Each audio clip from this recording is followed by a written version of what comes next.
Next बात करते हैं ग्लूकोज का रिएक्शन मेटेलिक हाइड्रोक्साइड के साथ। तो जैसे हमारे पास है कैल्शियम हाइड्रोक्साइड। तो देखो जो आपका ग्लूकोज होता है C6H12O6, उसमें से क्या करो, एक ऑक्सीजन एक हाइड्रोजन को अलग लिख लो और C6H11O5 को अलग लिख लो, ठीक है। और CaOH में CaOH को अलग कर दो, एक OH को पीछे लिख दो, जिससे होगा क्या, ये OH इस हाइड्रोजन को लेके वाटर के रूप में रिएक्शन से बाहर हो जाएगा, वाटर के रूप में बाहर हो गया। अब देखो जहां पे यहाँ से ये अलग हुआ है वहीं पे आके ये बाकी का प्रोडक्ट क्या होगा, कंबाइन हो जाएगा। तो क्या बन जाएगा आपके पास, C6H11O5 CaOH बन जाएगा। तो ये जो नया कंपाउंड बना हुआ है उसको बोला जाता है कैल्शियम डी ग्लूकोसेट बोला जाता है, ठीक है। जब आपका डी ग्लूकोज क्या करता है, कैल्शियम हाइड्रोक्साइड के साथ रिएक्शन करता है तो वो बनाता है कैल्शियम डी ग्लूकोसेट। तो देखो आप कोई भी मेटेलिक हाइड्रोक्साइड लो, जैसे आप क्या करो, बेरियम हाइड्रोक्साइड लो, BaOH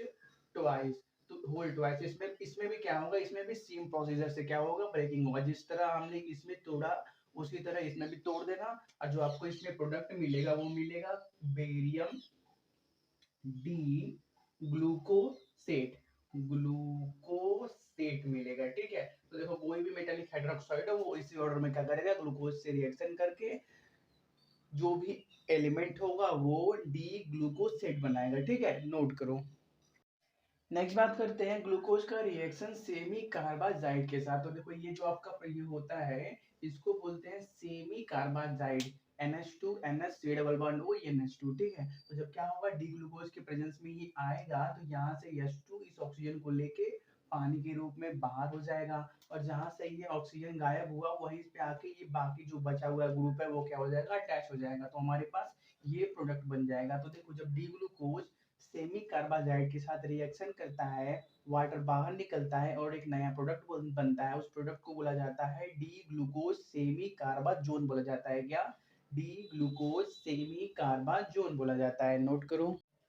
नेक्स्ट बात करते हैं ग्लूकोज का रिएक्शन टॉलेंस रिएजेंट के साथ, ठीक है। तो जो आपका ammoniacal solution of silver nitrate, ये जो सॉल्यूशन होता है ये क्या कहलाता है, टॉलेंस रिएजेंट कहलाता है, ठीक है। जब आपका ग्लूकोज इसके साथ रिएक्ट करता है तो आपका ग्लूकोज के अंदर का कार्बोक्सिलिक सॉरी ग्लूकोज के अंदर का एल्डिहाइड कार्बोक्सिलिक एसिड के अंदर कन्वर्ट हो जाता है, जिससे आपका ग्लूकोज ग्लूकोनिक एसिड के अंदर कन्वर्ट हो जाता है, ठीक है। तो देखो पहले होता क्या है, ये ammoniacal solution of silver nitrate क्या करते हैं, रिएक्ट करते हैं और AgOH NH4 और NO3 का फॉर्मेशन करते हैं, फिर ठीक है। फिर हम क्या करते हैं, यहाँ से 2 मोल AgOH के उठाते हैं, जिससे होता क्या है, ये Ag2O और वाटर के अंदर ब्रेक हो जाता है। अब हम क्या करेंगे, अपने ग्लूकोज को इसी Ag2O के साथ रिएक्शन करवाएंगे। ये क्या है, ये भी आपका टॉलेंस रिएजेंट सॉल्यूशन के अंदर ही आता है, ठीक है। तो देखो ये जब रिएक्ट करेगा तो ये क्या करेगा, आपको इस ग्लूकोज को ऑक्सीजन सप्लाई करेगा और एक मेटेलिक सिल्वर के फॉर्म में अलग हो जाएगा, ठीक है। तो इसने क्या किया,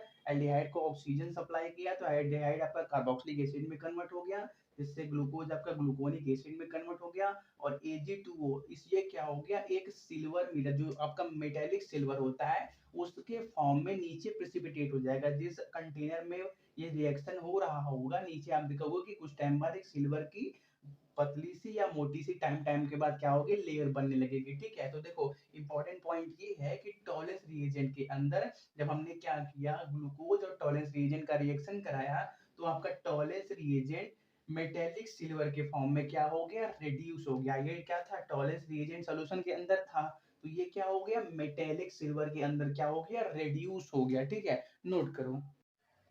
नेक्स्ट बात करते हैं reaction of glucose with paying solution, ठीक है। तो जो आपका एल्कलाइन मतलब बेसिक कॉपर सल्फेट सॉल्यूशन होता है वो क्या कहलाता है, फेइंग सॉल्यूशन। जैसे आपका ये है, ठीक है। जब क्या होगा, ग्लूकोज इसके साथ रिएक्ट करेगा तो फिर इसके अंदर भी आपका ग्लूकोज ग्लूकोनिक एसिड के अंदर कन्वर्ट होगा। तो पहले होता क्या है, ये आपका कॉपर सल्फेट और NaOH क्या करते हैं, रिएक्ट करते हैं, तो आपको CuOH whole twice plus Na2SO4 मिलता है। फिर हम क्या करते हैं, CuOH होल ट्वाइस को डिकम्पोज करते हैं तो हमको CuO प्लस वाटर मिलता है। फिर हम क्या करते हैं, अपने ग्लूकोज को CuO के 2 मोल के साथ रिएक्शन कराते हैं, तो आपका क्या होता है, एल्डिहाइड क्या होता है, कार्बोक्सिलिक एसिड के अंदर कन्वर्ट हो जाता है, और आपका Cu2O मतलब क्यूप्रस ऑक्साइड एक रेड प्रेसिपिटेट के फॉर्म में रिएक्शन से अलग हो जाता है, ठीक है। तो इस जो ओवरऑल रिएक्शन में जो आपका फेइंग सॉल्यूशन था, ये आपका जो फेइंग सॉल्यूशन के अंदर का ये था, वो क्या होता है क्यूप्रस ऑक्साइड के फॉर्म में क्या होता है, रेड्यूस हो जाता है, ठीक है, नोट करो।